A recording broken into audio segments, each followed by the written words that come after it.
और उसके बाद कहीं दिल टूटना, फिर टूट के बिखरना, फिर वापस आना।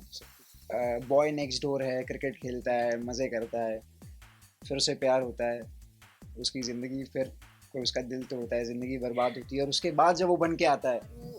शिमारू रोमांटिक सॉन्ग्स का एक यूट्यूब चैनल है and they are coming up with a new song occasionally किसी के घर पे कोई म्यूचुअल फ्रेंड के यहाँ पार्टी है या कुछ ऐसा है तो we meet up and catch up over there. Hi, I am Ulka, and I am Pravisht and you are watching us on tele reporter. Guys बहुत बहुत स्वागत है आपका टेली रिपोर्टर में. Good to see you back after long time. Thank you. तो क्या चल रहा है लाइफ में? अपडेट देंगे. क्विक अपडेट ये है कि हाल फिलहाल में मेरा दिल टूटा है, और दिल टूटने पर एक गाना बन गया जिसका नाम है पत्थर का तुम्हारा दिल है, जिसे आप देख सकते हैं ऑन शुमारो रोमांटिक सॉन्ग्स के यूट्यूब चैनल पर. इनका दिल टूटा है आपका. इन्होंने तोड़ा है. और आई थिंक कुछ टाइम तक मेरा अभी दिल पत्थर का बना हुआ है और इनका कांच का. इनके पास तो है ही नहीं एक्चुअली, मैं कहाँ से शुरू करूँ. So according to a music video मेरा किरदार जो है इनका दिल तोड़ता है. आई मीन मुझे ऐसा लगा कि it's fun to play something जो मैंने कभी नहीं प्ले किया है. सबने मुझे हमेशा कोई धाकड़ किरदार में देखा है, नहीं तो बहुत ही अच्छी अच्छी सी लड़की. बट मेरे फैंस ने सोचा नहीं होगा कि उल्का किसी का दिल तोड़ भी सकती है. तो something new, something experimental, let's see. It was fun shooting. मतलब बहुत अच्छा है, मतलब कहानी है पूरे गाने में. तो पूरी कहानी मतलब we have romantic situation, romantic scenes, और उसके बाद कहीं दिल टूटना, फिर टूट के बिखरना, फिर वापस आना, सब कुछ करने का मौका मिला. अच्छे गाने में जब पूरी कहानी बता दी तो ऐसा नहीं लगता कि यार पिक्चर ही कर लेते हैं. शॉर्ट फिल्म ही है ये अपने आप में. मतलब एक शुरुआत, म्यूजिकल शॉट. हाँ, और एक अंत पूरा है. मतलब पूरी कहानी है अपने आप में. अच्छा, पत्थर का दिल तुम्हारा ये जो टाइटल है थोड़ा सा ये एक ओल्ड स्कूल टाइप साउंड करता है आज के टाइम में, जहाँ पे थोड़ा सा पेपी नेम को लेकर के सब लोग हाँ, पेपी नाम को लेकर जाते हैं. तो इस पे आपका क्या कहना है कि ये कितना अट्रैक्ट करेगा, या फिर ये बहुत करता है, ये चीज बहुत करती है आज? फिर मतलब आप खुद भी अगर आप देखना चाहो. और आई थिंक अगर वो नाम तो क्या है, वो चीज़ें बहुत एब्स्ट्रैक्ट होती है, but when it comes to melodies अगर वो आपके दिल छू जाए तो चाहे जिस नाम में पैकेज्ड हो, it should just touch the heart. I mean मुझे ऐसा लगता है. और I think movies are proving that doesn't necessarily have to, not just movies, everything. Actors जिनके स्टाइल अभी भी बहुत ओल्ड स्कूल है, या जैसे मेरा एक फेवरेट इंग्लिश सिंगर है स्टीफन सैंचेज, वो आज भी बहुत ही क्लासिक एल्विस प्रेस्ली के ज़माने का म्यूज़िक गाता है. तो मुझे आज भी वही अच्छा लगता है. सो ऑडियंस की चॉइस. काइंड ऑफ या. सो कैसा एक्सपीरियंस था शूट का? कहाँ था आप लोगों ने शूट किया और कितना एक्सप्लोर किया? इंडिया में ही था या फिर आउटडोर? इंडिया में ही था.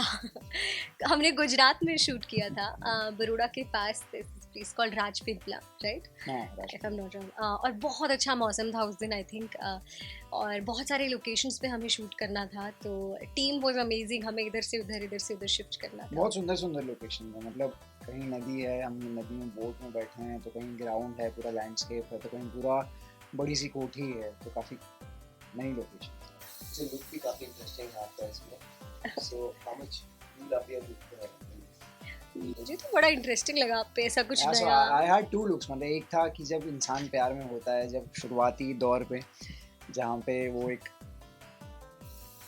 बॉय नेक्स्ट डोर है, क्रिकेट खेलता है, मज़े करता है, फिर उसे प्यार होता है, उसकी ज़िंदगी फिर कोई उसका दिल तोड़ता है, ज़िंदगी बर्बाद होती है, और उसके बाद जब वो बन के आता है, फिर जो उसका कमबैक है, that's in a different avatar. So quite a few different looks. तो मज़ा आया. बीच में पॉज ले रहे हो, मतलब ये तो ऐसे किसी याद आ रही है तार ऐसे कुछ कोई. ये तार छेड़ तो जा रहे हैं. मतलब हम गाना शूट करते करते मेरे तार छेड़ रहे थे. जब सुनेंगे तो आपके कुछ तार छेड़ेंगे. सो ये रियूनियन मतलब गाने से पहले आप लोग एक दूसरे के टच में थे, या फिर कैसे एक दूसरे को रिकमेंड किया, कैसे मुलाकात हुई? किसको पता चला कि कौन पहले कास्ट हुआ? I mean it's very sweet thing. मुझे कॉल आया था फ्रॉम द टीम, और कि शिमारू रोमांटिक सॉन्ग्स का एक यूट्यूब चैनल है and they are coming up with a new song, an original.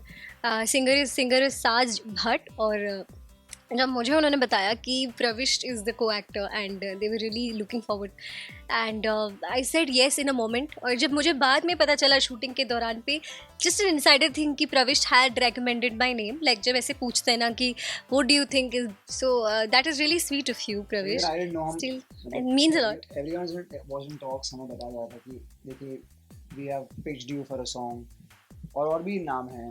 तो मुझको किसी ने मतलब बातचीत में हुआ, ऐसा कुछ बहुत प्रोफेशनल सेटअप वो नहीं था. बोल दो कि इतना डिफिकल्ट रोल उल्का ही कर सकती थी, तो इसलिए मैंने उसका नाम इतना recommend डिफिकल्ट किया. रोल जहाँ प्रवेश का दिल तोड़ना है उसको आसानी से कौन कर सकता है, तो उनका कर सकता है. नहीं, आजकल ऐसा बहुत होता है कि कोई एक्टर जब एक्टर शो खत्म होता है तो फिर टच में नहीं रहते हैं. आजकल क्या 99% ऐसा चीजें होती है. सो वो आप लोग के बीच में ऐसा नहीं होता, आप लोग एक दूसरे के टच में थे.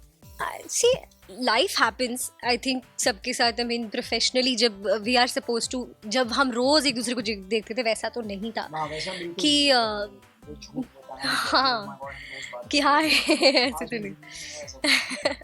लेकिन बात होती थी कभी कभार जो होना चाहिए फिर मतलब ओकेजनली किसी के घर पे यू नो कोई म्यूचुअल फ्रेंड के यहाँ पार्टी है या कुछ ऐसा है तो you know we meet up and catch up over there. But we absolutely मतलब still if you want to, I mean I will say as a professional I will still would love to collaborate with Pravisht and again. whenever we meet we begin from where we left. तो वो एक मतलब मुझे बहुत That's अच्छा the लगता है. beauty of our friendship. शिमाली को और भी एक्सप्लोर करते नजर आएंगे आप लोगों, या फिर ये गाने का सब कहीं और के साथ? देखिए शिमारू रोमांटिक सॉन्ग्स के इस गाने को आप हिट करिए, पत्थर का तुम्हारा दिल को आप ढेर सारे लाइक्स दीजिए, ढेर सारे व्यूज दीजिए और जुड़िए, गाने को फील करिए. जब ये गाना हिट हो जाएगा तो शिमारू बोले मेरे भैया. मुझे लगता है कि शो के बाद काफी लंबा एक गैप हो गया. जी. तो टेलीविजन का भी लाइक वो शो को कितना मिस करते हैं, क्योंकि वो ऑडियंस आपकी जो थी वो अभी तक आप लोगों को याद करती है कि आप दोनों की जो जोड़ी थी कि वापस आए कोई नए किरदार में, नए कॉन्सेप्ट को लेकर के. सो आप क्या कहना चाहेंगे? सॉरी आपने बहुत देर से पकड़ा हुआ है. हाँ, बोलिए. I think as an actor हम अपने आप को अलग अलग किरदार में आजमा भी रहे हैं and I would wish the same for you. yes. And जो प्लेटफॉर्म हो उसके ज़रिए जहाँ पे हमें मौका मिले to play something different and come together, always there. इसके अलावा मैं क्या कहूँ. पॉसिबल है वैसा वैसी चीजें होना? बिल्कुल. आई थिंक ऐसी कहानियाँ जो आपको आपका मनोरंजन करें, आपको एंटरटेन करें और साथ ही साथ कहीं दिल के कोई तार छेड़ जाएं, वैसे कहानियाँ बनती हमेशा से बनती आई हैं, बनती रहें और ऐसी किसी कहानी में हम साथ आएं, आपके किसी दिल के तार को छेड़ जाएं. Thank you so much. Thank you. Thank you.